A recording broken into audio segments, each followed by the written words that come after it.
In this video I will show you how much the Islamic Republic of Iran has managed to penetrate and infiltrate into the Scottish establishment. And I'm not just talking about Scottish politicians, I'm talking about senior military ranks. This video will blow your mind. In one of my previous videos I showed you a conference that was organised by one of Iran's outlets in the UK, the Ahl Al Bayt Society, in 2016.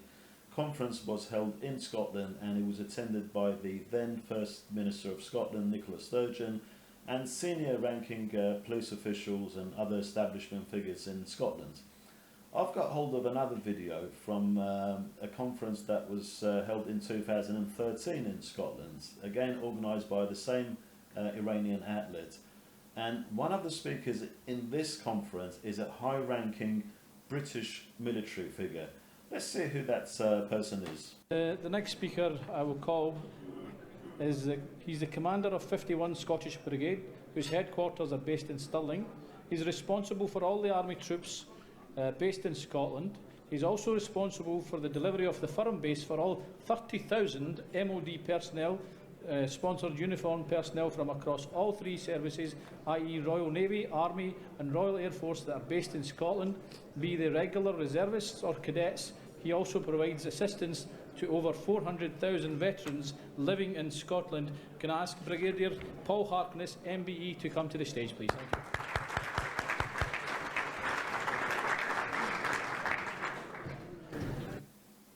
So it's Brigadier Paul Harkness, and as you heard the way he was announced, he's quite a senior British military figure. Now let's see who he addresses in his opening of his speech, and so find out who's actually present there in the same conference. Grand Ayatollah Araki. Grand Ayatollah Muhammad Araki. So that is the first head of the Islamic Centre in Maida Vale, Iran's Supreme Leader's representative in the UK that I mentioned in my previous video. And if you recall, I said that he's now a member of the powerful assembly of experts in Iran that can choose the next Supreme Leader in Iran. He's also gone on record in the last uprising, asking for the calling for the peaceful protesters in the last uprising to be executed. And asking the Iranian press not to refer to them as people, not to refer to the protesters as people. Let me show you this picture of an award ceremony in Iran. This award ceremony is actually for soft war officers. These are people that they recruit from outside Iran, from places like UK. They send them to Iran, they train them as soft war officers. Ayatollah Araki is the head of that unit. You can see him in this picture in the ceremony, and he's handing out the awards, which is a big picture of Iran's Supreme Leader and Qasem Soleimani, to these so-called soft war officers that then come back to England to do all sorts of things. And this is the person that he's addressing. Let's see what else this brigadier has to say. I've been fortunate to have spent many years serving alongside Muslim soldiers in the Balkans, Middle East, Africa and Afghanistan. As an army, we know and respect your cultures and faith, happily adapting ourselves to accommodate cultural and religious differences so that we can stand shoulder to shoulder against those who would seek to destroy all that both of us, both our cultures, would seek to destroy. So what's he talking about there? He's got common values with the representative of Iran's Supreme Leader.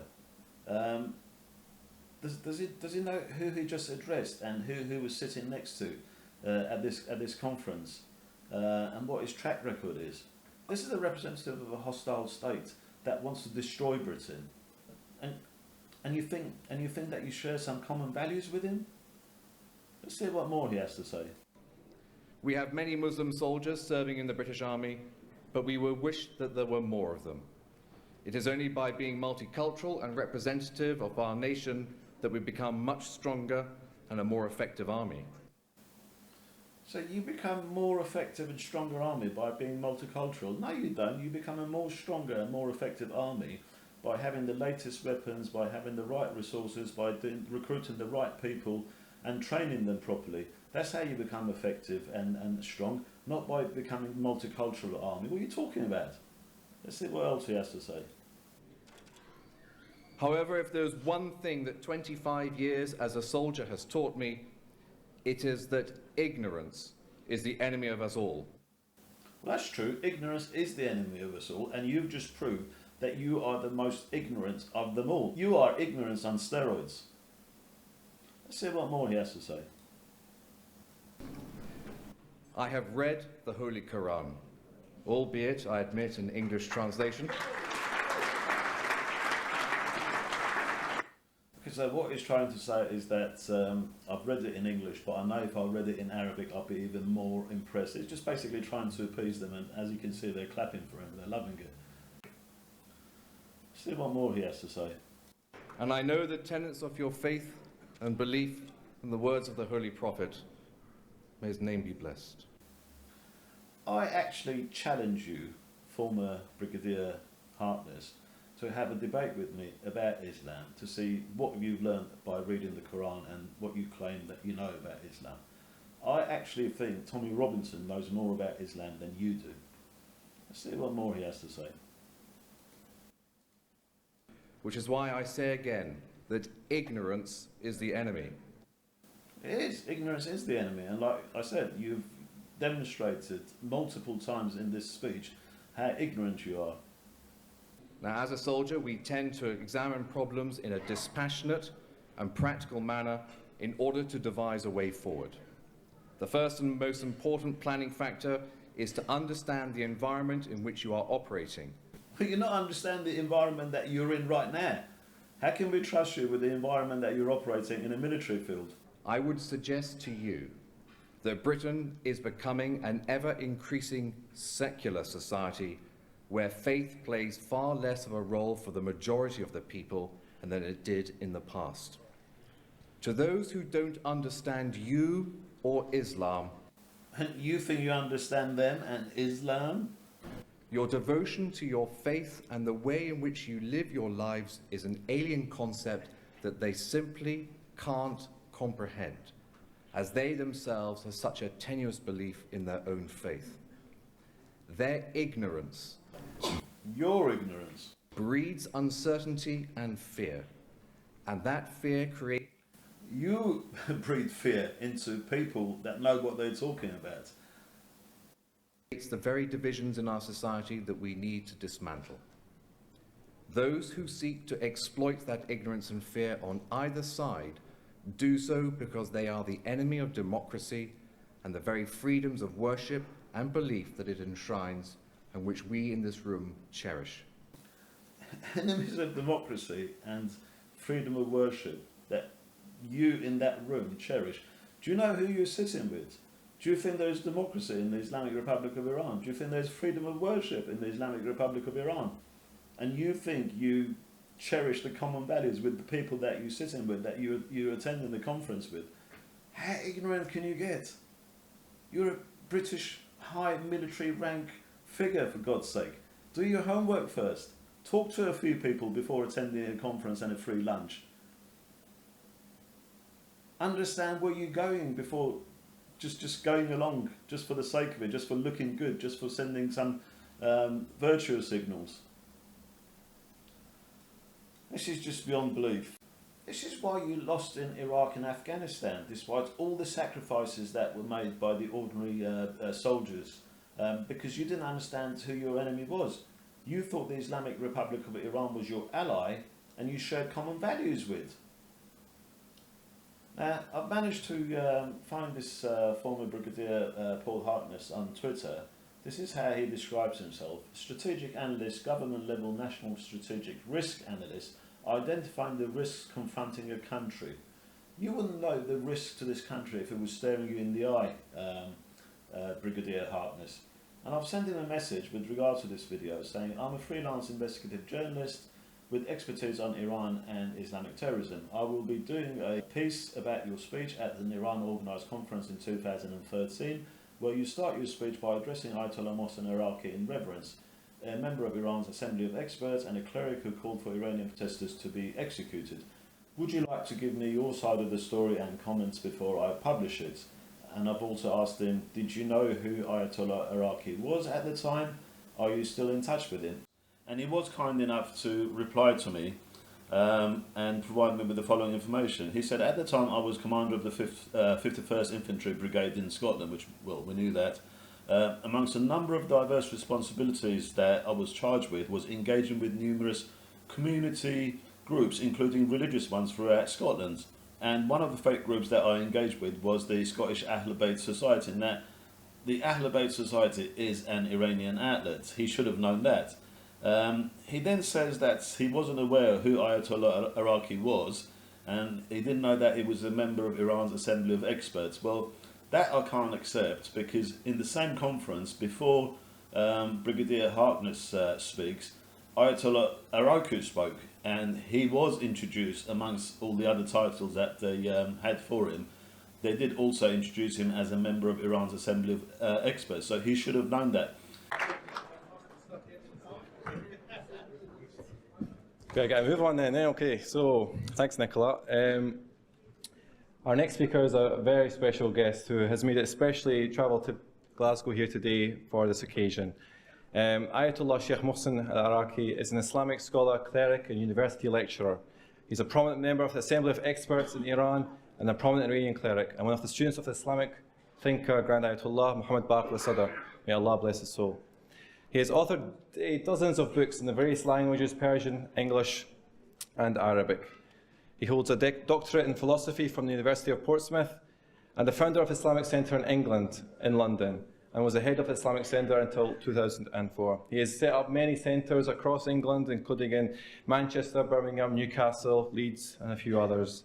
He's the founder of the Islamic College in Islamic Studies in London and later founded the Oxford Academy for Islamic Studies in the city of Oxford.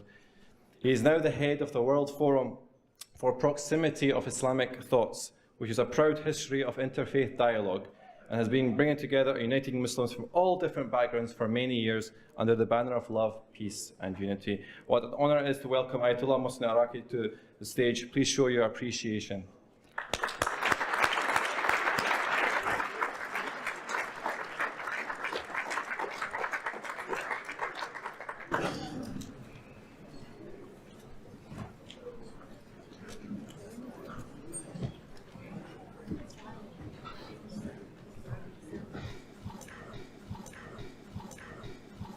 He says that he could have known at the time what Ayatollah Araki was going to say about Iran's protesters in the recent uprising, which is true. Obviously, you know, that was 2013, and the uprising was in 2020. However, 2013 was still after the Green Movement uprising in Iran, which was also brutally crushed, and there were many protesters who were killed, imprisoned, tortured and raped. So it's not as if like he was dealing with a better regime at the time. It was still just as brutal, and it was still just as anti-British, and they were still chanting death to Britain and burning British flags. With regards to that, he should have done his homework better.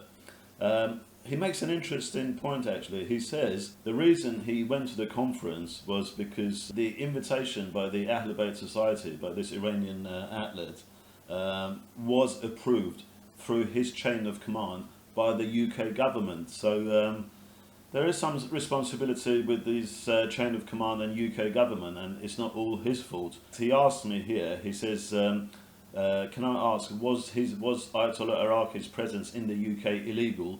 Had he been sanctioned in any way by the UK government? Well, no.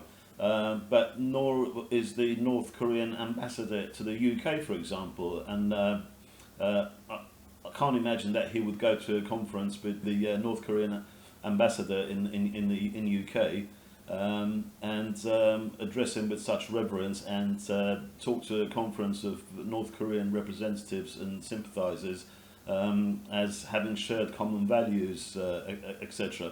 That's the point that I'm trying to make. But I'm not suggesting in any way that former Brigadier Paul Harkness has done anything illegal. I'm just in contention with the speech that he made, and I'm in contention with the fact that he accepted the invitation to go there. and be in the same conference with a member of Iran's Assembly of Experts. And I'm more than willing to give him a chance to either reply, making his own video, or even have a podcast interview with me. But the most important point that I'm making in this video is that by appeasing regimes like the Islamic Republic of Iran, one of the biggest sponsors of international terrorism, and cuddling up to its officials in such conferences, you are not fighting extremism and radicalization. You're actually helping it by making them look mainstream. You demonize someone like Tommy Robinson, and you cuddle up to a representative of the supreme leader of Iran, whose main role is to advocate and propagate political Islam and terrorism and instability throughout the region and throughout the world. Does that make sense to anyone?